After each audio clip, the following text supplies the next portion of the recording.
Hey folks, I'm here with Mike from Quoine, that's pronounced as Coin and not Queenie or Quani. Quoine. Coin. But you probably get this a lot. So tell us how you came up with the name Coin. Well, we were looking for COIN. Yeah. Obviously, it was gone, Yeah. right? Then we were looking for QOIN. Obviously, that was gone. Gone too. We looked for an E at the end. That was gone. We put a U in the middle, and it was available. It was that easy. So now, ladies and gentlemen, that's how you got to know the history of how Coin came about. See, that's a very creative idea to come up with a name. It's almost hipster like. It is. It is. It is. Coin. So now everything we have is a Q. Ah. Like our crypto-only exchanges, Q Yeah. with cryptos, Yeah. right? So a lot of our services, like our token sale, yeah. Cash, So we queue is in also a front. Q. Yeah. Right. In 2 years, we'll probably come out with a banking service, which would be bank with a Q. Q. So that's branding right there. It's all Q. It's irrefutable that I think Coin's marketing movement has been pretty good. A lot of people in the industry have been talking about Coin. Almost, in fact, I would say in the last few months alone, Coin rose up. Because I'm doing community engagement Yes, a lot, of and course, I'm always of on the course. ground. Everyone's like, "Oh, Coin's a good coin. Have you seen the videos? Have you seen what they talk about?" So you guys have been really busy cutting videos and engaging the crowd, which is something that I feel that Coin is doing very well in the space. It's also a reflection that we were doing a poor job until Oh, then, Possibly, right? So we never had a marketing head. yeah. So we have Catherine, who's our VP of marketing. She's obviously doing a good job. It's all her. Like Okay. I get all the credit, but it's actually all her. Nice. But I think your team is really good because I see you guys appearing in events. It's very tight. Would you say the company's would you describe the company's culture? Was it something you brought in from your time in Japan and the companies that you work at? Well, I think it all starts with the team, right? I think people underestimate the importance of having a strong team, a strong foundation. So trust is not built in a day, right? So a lot of our, especially around our product, technology, compliance, they all work together in the same bank. So they all came from Merrill Lynch, Japan. Yeah. So it was like, we call this the Merrill Lynch Mafia, Okay. right? So they've worked together actually 20 years ago, right? So that's how we form a strong management team, and that's where it starts. That's the kind of bond that you have as a family. It's 20 years. And so the team itself is solid, as you know, the concept of this coin. And you shared off air just now about your thoughts on investment. And I think a majority of the people watching this are traders and investors themselves, or at least considering putting their money into various coin. Could you share with us your principles and philosophy of trading? Yeah, so first, I think there's your viewers are more traders, right? They're interested in cryptocurrency trading. Yeah.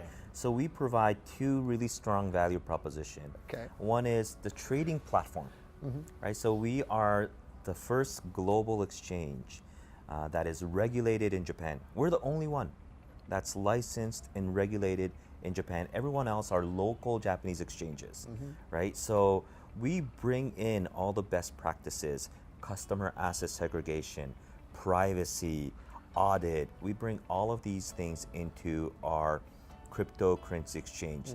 So from a trader perspective, they feel safe, they feel secure, Yeah. they feel like they're trading on a compliant exchange. Also, because our CTO, our product head, our engineers, they all come from banking. There's no other exchange in the world where entire engineering team, the management team, came from banking. And that's why we started this company, Quoine, 3.5 years ago. So when I was first, when I got intrigued and interested in cryptocurrency, I looked globally, right? Looked at Coinbase, Kraken, Bitstamp. Yeah. None of these were started by bankers. And we knew that mainstream traders and financial institutions will eventually come in. And they will trust an exchange that is built by bankers. Because you guys know money. Exactly. I mean, it needs to be secure, it needs to be scalable, reliable, performance, low latency, compliant, all of these things did not exist when we started. There was still Mount Gox. MT Gox was still there, and there was rumor that that company might go out of business, right? So that's the first part, where we wanted to provide an exchange where traders knew that it was high performance. Also, it was secure, right? So that's one element. The second is our cash token, right? So as an investment product, what is interesting, right? So obviously there's Bitcoin, Ethereum, these are the behemoths. But there needed to be another token that was regulated. So our token is the first regulated ICO out of the Japan FSA, right? So we went through the process, KYC, AML, it went through a full diligence process, and we got the approval of the Japan FSA to do an ICO in Japan and also list it. So it brings instant credibility for traders who want to diversify or who want to trade in tokens that's not fake, or it's not vaporware, or you don't know who the management team is. It could be a PowerPoint only.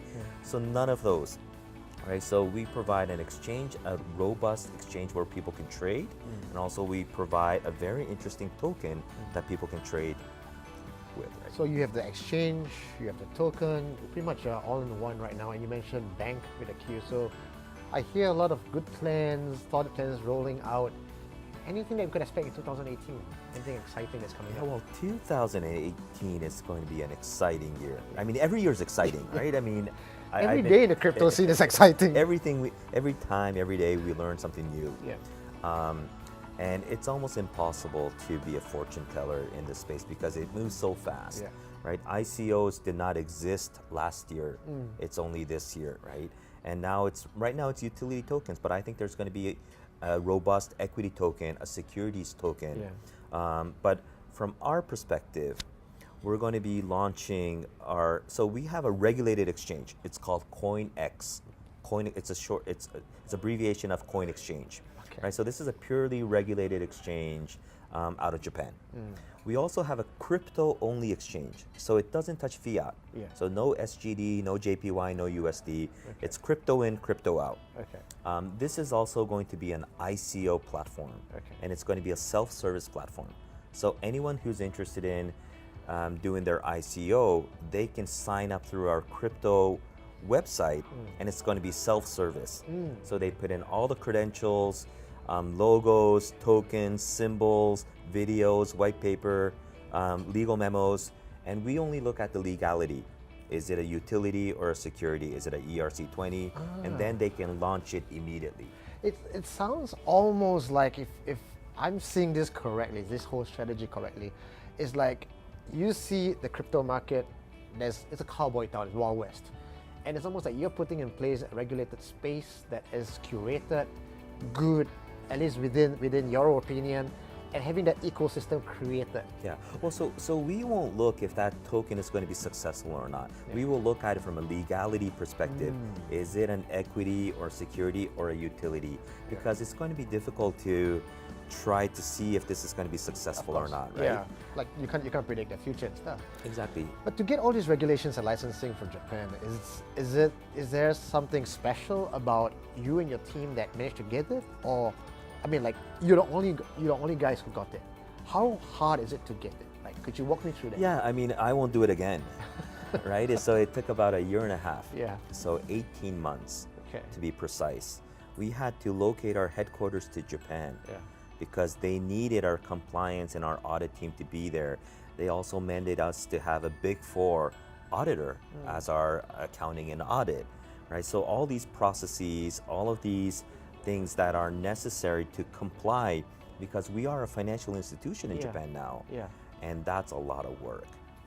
So prior to this interview, when we talk about marketing, and I said that, I've not heard of Quoine prior to just this few months, it's not that you had bad marketing, it's just the last 3.5 years you guys did the grunt work, the whole grinding process of getting the foundation up. And now that you are stable, you go like, I'm ready to talk about it to the rest of the world. Exactly. So where do we spend our focus and our resources was all around our foundation. making it stronger, making it secure, making it safe, making it legitimate, getting licensed. So that's where we spent most of our energy and resources. And also because we had a working product, we're one of the largest exchanges from a transaction volume perspective. There's so many issues that go on from customer support to, because we handle customers' money, right? So that's where we focused on. Now with the license and registration, we're ready to go and have people know who we are and what we do. It sounds like you have a team of a few hundred people in one big building doing all this work 24/7. How big is your team, Mike? Actually, but we're going to be close to 100 by end of the year. We're close to 80 right now, and we're hiring every day. Okay. So we'll be very close. We're trying to double our team within the next year. Seeing where you're coming from with your vision and how you sort of put value to stability and a foundation, what's your pet peeve then in 2017 when you see white paper coming up, money being raised, projects collapsing, maybe some more novelty projects raising money when they shouldn't have? What pisses you off the most? Oh my, wow. So actually nothing really surprises me, right? Okay. And it's, but one thing which is true is the early days of the ICO is gone. Yeah. So there's ICO fatigue everywhere. Like decentralizing this, decentralizing that, that's done, right? Free lunch is over. It's like almost you put decentralized and blockchain in front of anything, you raise money. Exactly. So those days, which maybe was February, March to July, those days are gone. So now you need to be real. You need to be a real team, solving a real problem. You have to have unique value proposition. You have to have something that really differentiates you from your competition, right? So the community who invests in your token are so much more knowledgeable than you about your potential competition. Yep. Right? For a token issue, for a new token issuer, it's your first ICO. For a participant, it's probably their 20th or 30th. Yeah. Right? So they have so much more knowledge, and with social media and internet, the knowledge share or knowledge management within the community is so fast, right? So it's all about the community, and they will remind you why you need to raise this much, why you're doing a bad job, why your competition's doing better than you, and why your token price is going to go down. In fact, like if you look at community, almost everyone's an expert these days in the market. They are. Sort of last few questions that I have for you. So Bitcoin early this year, 950, broke 10,000 today, went up to 11,000 before a slight dip. What do you think about the market? Well, so if I knew the market, I will probably already be a billionaire, Okay. right? Do you think this is going to be a bubble that some people believe? People always remind me that it's a bubble, right? They told me it was a bubble last year. They told me it was a bubble 3 years ago. It's always a bubble, right? And markets are irrational. Markets are never rational. I mean, when you look at it long term, like 10-year, 20-year, I think Bitcoin is still very cheap. I just had again, it's a different network, but I had an interview with Channel News Asia. And during my live interview, we were doing a Twitter survey saying like, is Bitcoin for real? Is it a scam? Or we don't know yet, or too early. 50% of the people said it's a scam. Wow. Right? So that means there's so much more upside. Yeah. When those people become believers, that's when mainstream comes in. So short term, market's always going to be irrational. Long term, there's no doubt that it's going to be much more valuable. One advice that Mike would give to the crypto community at large for 2018, what would it be? Yeah, so there's probably two things. One is diversify, right? Don't put all your eggs in one basket. I mean, if you're a believer in crypto, diversify by maybe owning a portion in Bitcoin, a portion in Ethereum, and maybe a couple of more in tokens that you believe in, that you really want to contribute, that you really think will go up. So those are how you look at it from a diversity perspective. Then the other thing I would say is don't immediately invest in one. Don't look for a deal. Like don't look for like a cliff or a bottom or anything like that. invest like almost every month or something, right? Balance out. So having a diversified portfolio, and also balance out when you invest so that you don't buy at the top or try to buy at the bottom because markets are irrational. Well, you heard it from the expert himself. This is Mike from Quoine. My name is Eugene Tay. You're watching us on CryptoCentral. Signing out. We'll see you at CoinX.